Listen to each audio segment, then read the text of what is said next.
Would you agree that sex is something that's shared between two people? Yes. Yes. Yes. Why do men have to pay a higher price in order to have access to a shared activity? Because we got to take the time to get ready, and we got to know our value on that. What do you mean? Because there's also women that have to pay a lot more money on lots of things in generic. Well, I'm saying like typically it's expected like guys have to kind of like approach women, pay for dates. They have to like, just kind of like court women and treat them and buy them dinner. Because originally in olden times they owned us. And we want to be taken care of. So you kind of just have to get with it or get lost. Okay, so wouldn't that mean that women basically dictate the rules? I think that women do dictate the rules at the bottom line of it all, because at the end of the day, every man, for the most part, is going to want that release. So, based upon this logic, since men are physically stronger than women, should men be able to take advantage of women physically? Physically, yes, because we're stronger. But like, you mean morally? No. I mean, not all men are stronger than women. I know some really strong women. And if you're talking about strength, there's physical strength as well as emotional strength. Like, there's so many different types of strength. Specifically, I said physically stronger. Oh, okay, sorry, I didn't hear that. But in general, I'm not saying like, obviously there are exceptions, but in general, most men are stronger than most women. So should men be able to take advantage of women physically? Oh, definitely not. So why should women be able to take advantage of men just because they can? I don't think they should. I never said I agreed with that. Wouldn't it be taking advantage of men by making them pay a higher price for a shared activity? Is that not taking advantage? Yeah, but I guess when it's not something that you're instigating, when it's something that's an overall club or management, it's kind of out of your control. Why are men subjected to forced compliance? oh my God, that's a hard one. Hold on. Men are weak at the end of the day, so it's really all up to them. So, what do you want? You want to be celibate, or you're gonna have to cave in at some point to what we want? So, should men exploit women's weaknesses?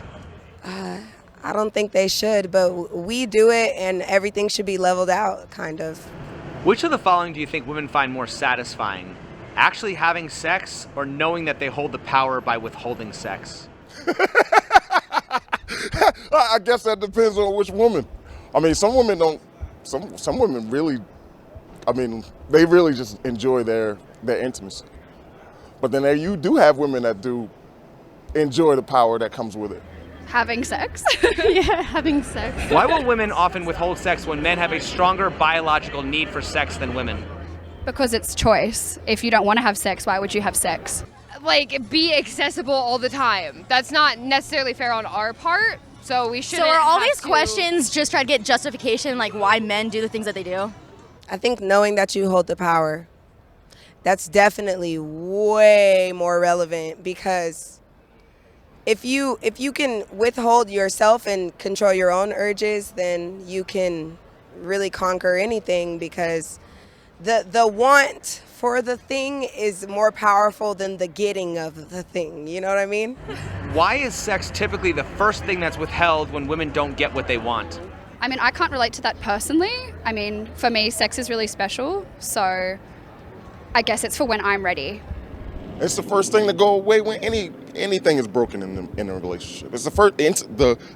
The desire to be with you physically goes away. I got that happens to me. If somebody, I'm not arguing with somebody and having animosity toward them and then giving them my love. Isn't that the same thing as using sex as a weapon against men? Yes, absolutely. If a man refusing to spend money on a woman turns her off, does a man being coerced to spend money on a woman turn him off? Good. Many men. Oh yeah. They be like, oh no, you ain't paid. I gotta pay for this? And I'm out. I'm out. That's it. That's the last date. It takes away the feeling that, she wants to be with me for me and not just because I'm paying for dinner or I'm taking her out and spending money on her. What are your thoughts on the expression, every man pays for sex? I think every man pays for sex. Men do pay for sex, even if they're in a relationship or they're married. In some ways, they're paying for sex, whenever they get it. Don't men use power to get sex while women use sex to get power? Yes. Yes, yes, yes, yes. Why do women often claim victimhood by the very thing they use to get power? Oh, that's a good one. You know, because it comes down to the whole advantages of it all, like aggressiveness of it. Sometimes there's so many factors to that, to be honest with you. Like I said, it's a cultural phenomenon. There's a lot of different factors in play. We got laws, we got rules, we got unsaid rules, we got a lot of things in play where the mindset of the woman is put at odds with what's natural. Do you believe that all adults have sexual needs? Yes. Yes, I do. Should lonely men be expected to satisfy their sexual needs watching porn? Yeah. If so, why would men still crave sex when porn is free and available all over the internet? Because everybody needs a physical touch. Because there's a difference between physical act and Yeah, because watching. sex is different than watching a video and like touching yourself. Like there's a difference. Just like the difference between masturbation and actual sex. Yeah. So don't you think that those men are actually craving intimacy? Yeah. At the end of the day, Yeah. What do women value more, love or power? For me personally, love. Love as well. It seems to me like women are value power these days. Women value love way more than power. If all the men in the world were gay, how would women get power? What? Yeah, never thought about it, to be honest. And If all men in the world were gay, how would women get power? They would get really good at sucking.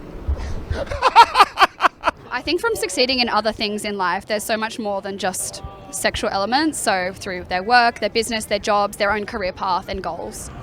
Can we agree that women get their power by manipulating straight men? yeah, a lot of the time, yes. Don't women get power by using sex as a weapon against men? Yeah, I do. Don't women have power because men give it to them? Yes, absolutely. So aren't women biting the hand that feeds them? Yes, all the time. I'm with it. So why is there so much talk in our society about the exploitation of women, but we don't talk about this exploitation of men? I think that men have so many advantages at life already that we just like try to like snatch whatever we can. Like They started learning how to unionize women. What does that mean? They've learned how to have each other's backs inside of whatever male-dominated or what they would consider chauvinistic form they're in. All we really need is to figure out how to satisfy our women and keep our men from going crazy in the meantime. Because the depression that we've had as men from falling down in front of our families is killing us. What's the difference between today's hookup culture and the free love movement of the 1960s? Drugs. There was a lot of heavy use of drugs very commonly, and I feel like that's not as accepted in society today. Today's hookup culture is a result of having no consequence in mind for sex without marriage. How do we go from that movement to today, where women need to be compensated for their time and attention? We went from free love to pay to play, transactional.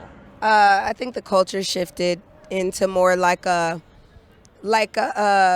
trying to like compensate for what women didn't get all this time, and it's kind of like an overload, to be honest. We as females, we have female tax. Are you males familiar with that? Probably not, because you guys don't have male tax. Can you educate us on that? Yeah, so like all of our period products and stuff like that, there's actually a female tax that is written on it. Anything that's pink, we get taxed extra on. Yeah, there's a pink. It's technically called a pink tax. I think a lot of things, it doesn't particularly come down to one thing, like apps like Tinder and Hinge are really easily accessible. So I think people just have that hookup culture of, oh yeah, they're good, but we can just move on to someone else. When I think relationships, sex and love were a little bit more valued back then, because it wasn't, like, you had to work harder. You didn't have social media to look at people. You had to really invest in someone's time and meet them physically and out in person. Why is it often said that prostitution is the world's oldest profession? Because nothing is more valuable than the woman's genitals. Because sexual pleasure is so important and it's a big part of our lives. So I think it's something that's needed by everyone. I think women since the dawn of time have they've known that prostitution, or at least sex, is a way for them to get power. I guess there were more, I guess there were less forms of entertainment. These days we have so much variety and choice. We can go to a club, we can go to a casino, anywhere you want. There's so many opportunities in terms of traveling and experiencing different cultures and things like that. So back in the day, I feel like there wasn't that many exciting things. You went to work, you worked hard, you drank a lot, and you went to a brothel or a prostitution place of practice. So I feel like there were less options back then to choose from. Prostitution, it's just at the end of the day, it's like the last hold on of men power they can do. Like, no, you cannot sell your body. Why is prostitution mentioned more in religious history than actual history? That is a great question, isn't it? I don't know. I mean, the natural assumption would be that obviously something is going on that they don't want to be brought to the light. But Well, I think it's because women don't want men to know that prostitution is an option and that it could be a threat to their sexual power over men.